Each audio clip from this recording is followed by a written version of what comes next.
Welcome back, AFA, to the Big Read 2025 and the Book of Samuel, where we're hearing the story of Samuel the prophet and now Saul, the first king of Israel. Today is Saturday, April the 12th, and our reading chart is a little different. First thing I want you to do is to open your Bible to 1 Chronicles chapter 9. 1 Chronicles, let me find mine. 1 Chronicles chapter 9 is where we're going to start, and we're only going to read a couple of verses there. We're reading verses 35 through 39.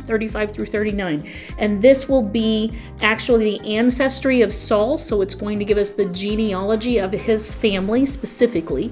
When we finish that, we're going to jump back to 1 Samuel chapter 13, and we're going to read chapters 13 and 14. But chapter 13, we're going to reorganize the chapter so that we're reading it chronologically in the order that the chapter actually happens. So I'll walk you through that as we read that story. But that will be our reading for today. Are you ready? Do you have your notebooks? Are you taking any notes? Has anything just grabbed your attention? If it has and you want to start adding those as comments to the videos and then commenting to each other, go ahead and start putting some comments on there. Some things that that day's reading, if the Lord just drops something into your heart, put it in the comments and let's have some discussion online. Let's add that next layer to our videos, shall we? Okay, so let's see. Are you there? Are you ready?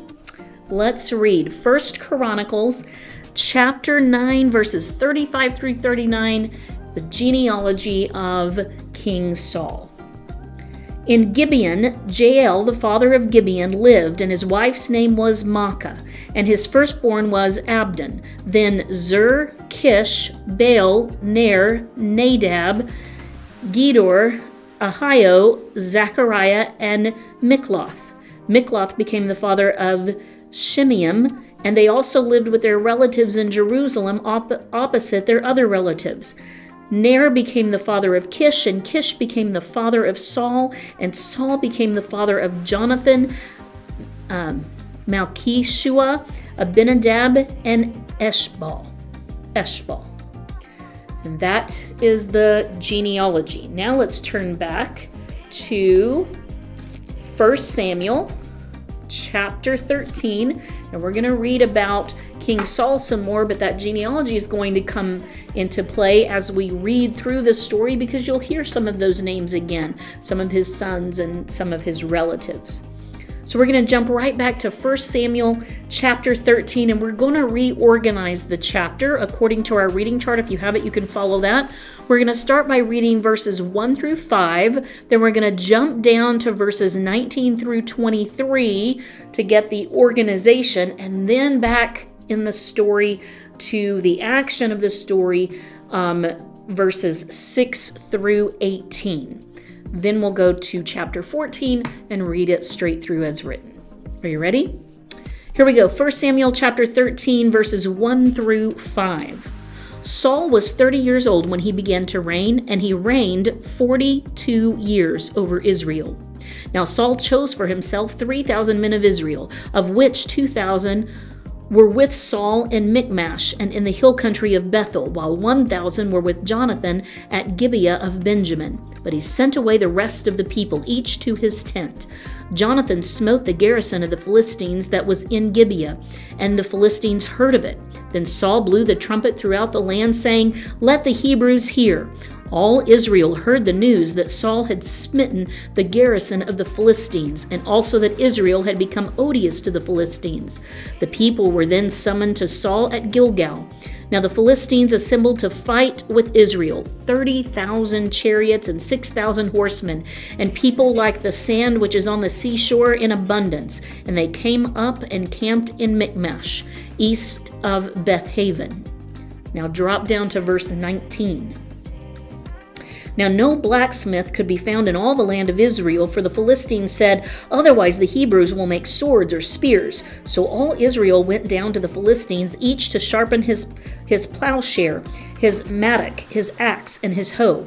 The charge was 2/3 of a shekel for the plowshares, the mattocks, the forks and the axes, and to fix the hoes. So it came about on the day of battle that neither sword nor spear was found in the hands of any of the people who were with Saul and Jonathan, but they were found with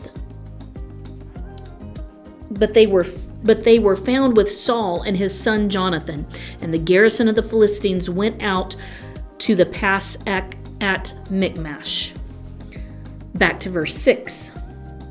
When the men of Israel saw that they were in a strait, for the people were hard pressed, then the people hid themselves in caves, in thickets, in cliffs, in cellars, and in pits.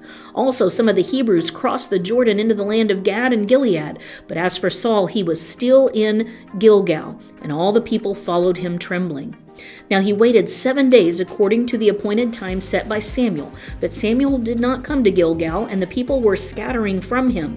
So Saul said, "Bring to me the burnt offering and the peace offerings." And he offered the burnt offering. As soon as he finished offering the burnt offering, behold, Samuel came. And Saul went out to meet him and to greet him. But Samuel said, "What have you done?"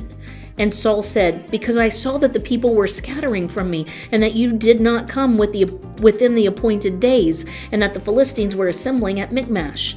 Therefore I said, now the Philistines will come down against me at Gilgal, and I have not asked the favor of the Lord. So I forced myself and offered the burnt offering." Samuel said to Saul, "You have acted foolishly. You have not kept the commandment of the Lord your God, which he commanded you. For now the Lord would have established your kingdom over Israel forever. But now your kingdom shall not endure. The Lord has sought out for himself a man after his own heart, and the Lord has appointed him as ruler over his people, because you have not kept what the Lord commanded you." Then Samuel arose and went up from Gilgal to Gibeah of Benjamin. And Saul numbered the people who were present with him, about 600 men. Now Saul and his son Jonathan and the people who were present with them were staying in Gibeah of Benjamin, while the Philistines camped at Michmash. And the raiders came from the camp of the Philistines in 3 companies. One company turned toward Ophrah to the land of Shaul, and another company turned toward Beth Horon, and another company turned toward the border which overlooks the valley of Zeboim toward the wilderness. Chapter 14. Now when the day came that Jonathan the son of Saul said to the young man who was carrying his armor, "Come and let us cross over to the Philistines' garrison that is on the other side." But he did not tell his father. Saul was staying in the outskirts of Gibeah under the pomegranate tree, which is in Migron. And the people who were with him were about 600 men. And Ahijah the son of Ahitub, Ichabod's brother, the son of Phinehas, the son of Eli, the priest of the Lord at Shiloh, was wearing an ephod, and the people did not know that Jonathan had gone. Between the passes by which Jonathan sought to cross over to the Philistine garrison, there was a sharp crag on the one side and a sharp crag on the other side, and the name of the one was Bozez, and the name of the other Seneh. The one crag rose on the north opposite Michmash, and the other on the south opposite Geba. When Jonathan said to the young man who was carrying his armor, "Come and let us cross over to the garrison of these uncircumcised. Perhaps the Lord will work for us, for the Lord is not restrained to save by many or by few." His armor-bearer said to him, "Do all that is in your heart. Turn yourself, and there I am with you, according to your desire." Then Jonathan said, "Behold, we will cross over to the men and reveal ourselves to them. If they say to us, 'Wait until we come to you,' then we will stand in our place and not go up to them. But if they say, 'Come up to us,' then we will go up, for the Lord has given them into our hands. And this shall be the sign to us. When both of them revealed themselves to the garrison of the Philistines said, 'Behold, Hebrews are coming out of the holes where they have hidden themselves.' So the men of the garrison held Jonathan and his armor-bearer and said, 'Come up to us, and we will tell you something.' And Jonathan said to his armor-bearer, 'Come up after me, for the Lord has given them into the hands of Israel.' Then Jonathan climbed up on his hands and feet with his armor-bearer behind him, and they fell before Jonathan and his armor-bearer put some to death after him. That first slaughter which Jonathan and his armor-bearer made was about 20 men within about half a furrow in an acre of land. And there was a trembling in the camp, in the field, and among all the people. Even the garrison and the raiders trembled, and the earth quaked, so that it became a great trembling. Verse 16. Now Saul's watchmen in Gibeah of Benjamin looked, and behold, the multitude melted away, and they were here and there. Saul said to the people who were with him, "Number now, and see who has gone from us." And when they had numbered, behold, Jonathan and his armor-bearer were not there.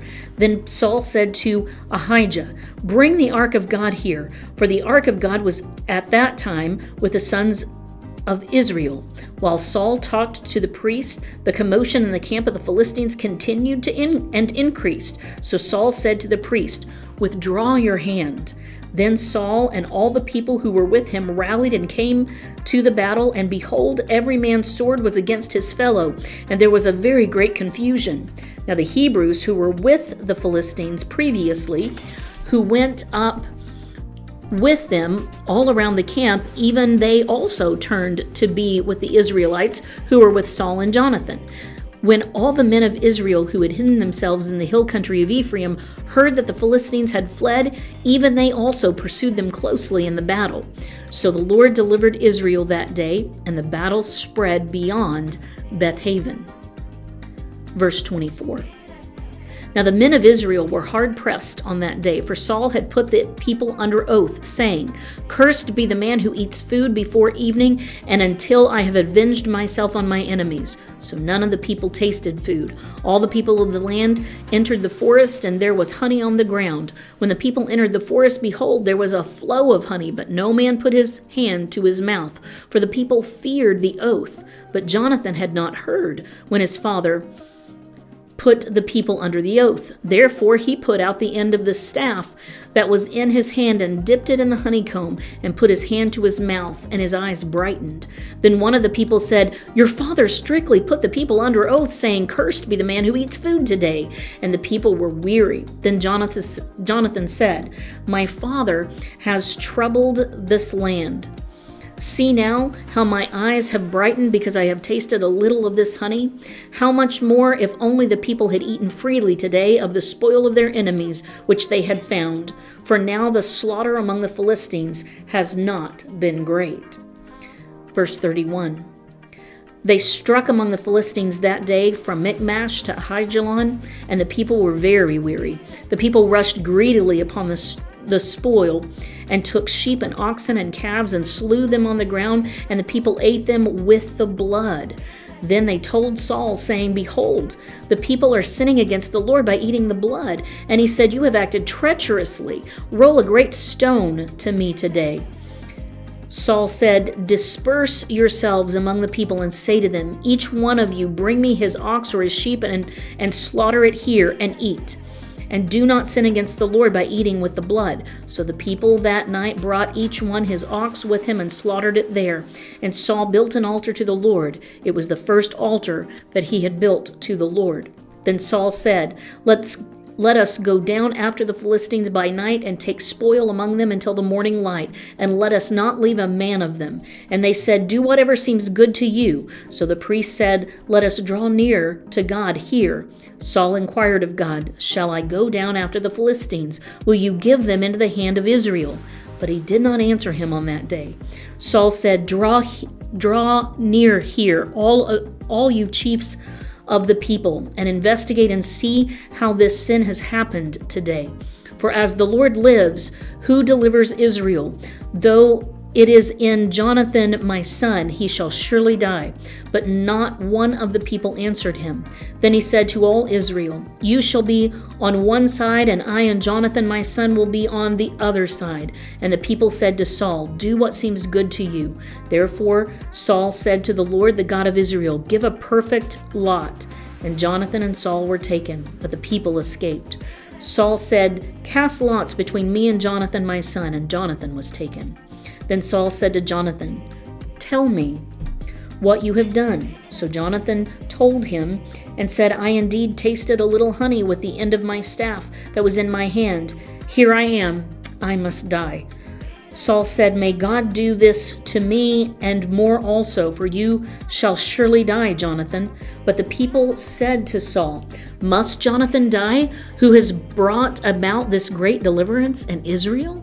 Far from it. As the Lord lives, not one hair of his head shall fall to the ground, for he has worked with God this day." So the people rescued Jonathan, and he did not die. Then Saul went up from pursuing the Philistines, and the Philistines went to their own place. Verse 47. Now when Saul had taken the kingdom over Israel, he fought against all his enemies on every side, against Moab, the sons of Ammon, Edom, the kings of Zobah, and the Philistines, and wherever he turned, he inflicted punishment. He acted valiantly and defeated the Amalekites and delivered Israel from the hands of those who plundered them. Now the sons of Saul were Jonathan and Ishvi and Malchishua, and the names of his 2 daughters were these: the name of the firstborn Meribah, and the name of the youngest Michal. The name of Saul's wife was Ahinoam, the daughter of Ahimaaz, and the name of the captain of his army was Abner, the son of Ner, Saul's uncle. Kish was the father of Saul, and Ner, the father of Abner, was the son of Abiel. Now the war against the Philistines was severe all the days of Saul. And when Saul saw any mighty man or any valiant man, he attached him to his staff. And that is the end of today's story. What can we take from this story? From the very beginning of his reign, Saul, in his impatience, did not wait for the prophet, for Samuel, to come at the end of the 7 days and tell him what he should do. Instead, Saul took it upon himself to offer the sacrifice, and it was not his to do. And from that day forward, Samuel declared that Saul's reign over Israel would not be forever. His household would be cut off. And we see from the very first battle, instead of routing the enemy completely as the Lord would have done for them, he winds up battling the Philistines his entire reign. Oh, that we would be patient and truly listen to the words of God. Meet me here tomorrow, and we'll continue this story. God bless you.